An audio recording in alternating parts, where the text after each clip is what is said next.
Уважаемые подписчики, друзья, случайный зритель. Я приветствую вас на канале Роман Парфенюк. Все о монетах. Дорогие зрители, в сегодняшнем обзоре я расскажу вам не о монетах. Сегодня мы поговорим с вами о советских часах.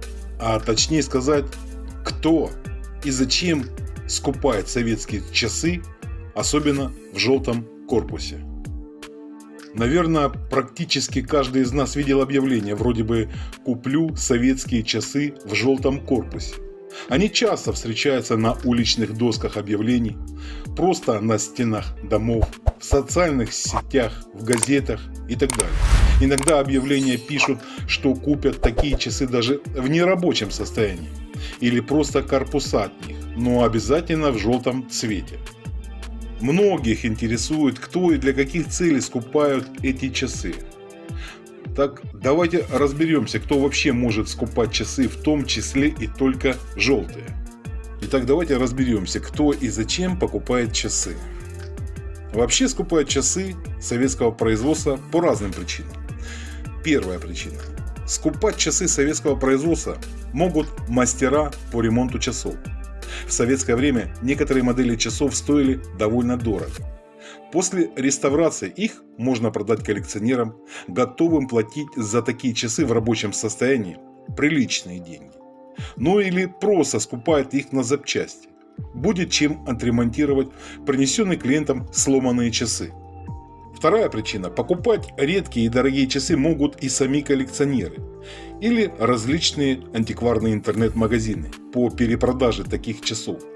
Многие такие часы, особенно золотые, могут стоить сотни тысяч рублей в этих магазинах, а скупать они могут их по цене в десятки раз ниже. Получается, для них это очень неплохой, так сказать, навар. И третья причина теперь насчет именно часов желтого цвета. Друзья, корпуса многих моделей именно советских часов позолочены. Для снятия с часов позолоты и получения из нее так называемого афинажного золота такие часы и скупаются. Также немаловажно нужно понимать, для каких целей скупаются часы. Скупщики часов, восстанавливающие их, смотрят на их техническое состояние и, как правило, дают за них большую цену, чем те люди, которые снимают с них позолоту. Именно поэтому в своих объявлениях они могут указывать, какие именно модели часов их интересуют, а также их состояние. Для получения с часов золота есть смысл заниматься этим, имея только не менее нескольких десятков таких корпусов. Поэтому в таких объявлениях часто указывают, что купят не менее 3-5 штук советских часов. В любом состоянии. Можно только корпуса, но обязательно желтого цвета. Друзья, еще немаловажно знать, как нужно отличить позолоченные часы или нет. На каждом позолоченном корпусе имеется маркировка, говорящая о напылении золота и о толщине этого золотого покрытия. Выглядит эта маркировка так. Сначала буквенное обозначение английскими AU, что означает золото. Следующий знак — это цифра, говорящая о толщине золотого покрытия. Данная маркировка может находиться на корпусе часов в любом месте. Например, штамп AU10 означает, что корпус часов покрыт позолотой толщиной 10 микрон. Друзья, чем больше цифр, тем толще золотое покрытие. Напыление в 25 микрон было самое максимальное, которое встречалось на советских позолоченных часах. Бывают еще позолоченные браслеты, но напыление там тоньше, чем на часах, в основном 5 микрон, поэтому браслеты достаточно быстро от носки истирались. В зависимости от маркировки и, соответственно, толщины покрытия позолоты, цена на эти изделия может существенно отличаться. Но иногда встречались часы не просто позолоченные, а с корпусом, выполненным из золота. Чтобы понять, что часы золотые, а не позолоченные, нужно посмотреть на обратную крышку.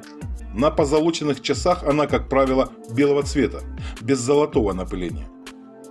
Если же у часов корпус золотой, то и задняя крышка тоже будет золотистого цвета, с нанесенной на нее пробой.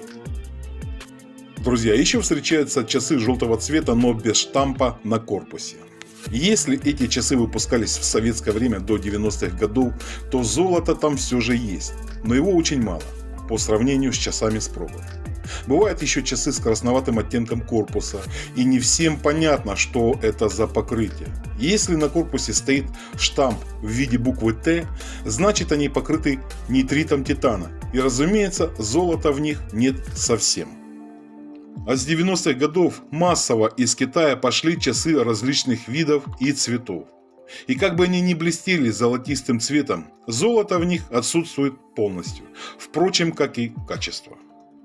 Друзья, если вам понравился этот обзор и каким-то образом пригодилась информация моего канала, я прошу поддержать мой проект лайком, подпиской. Если вы еще не подписаны на канал, подписывайтесь. Нажимайте на колокольчик, чтобы быть в курсе всех новинок и обновлений.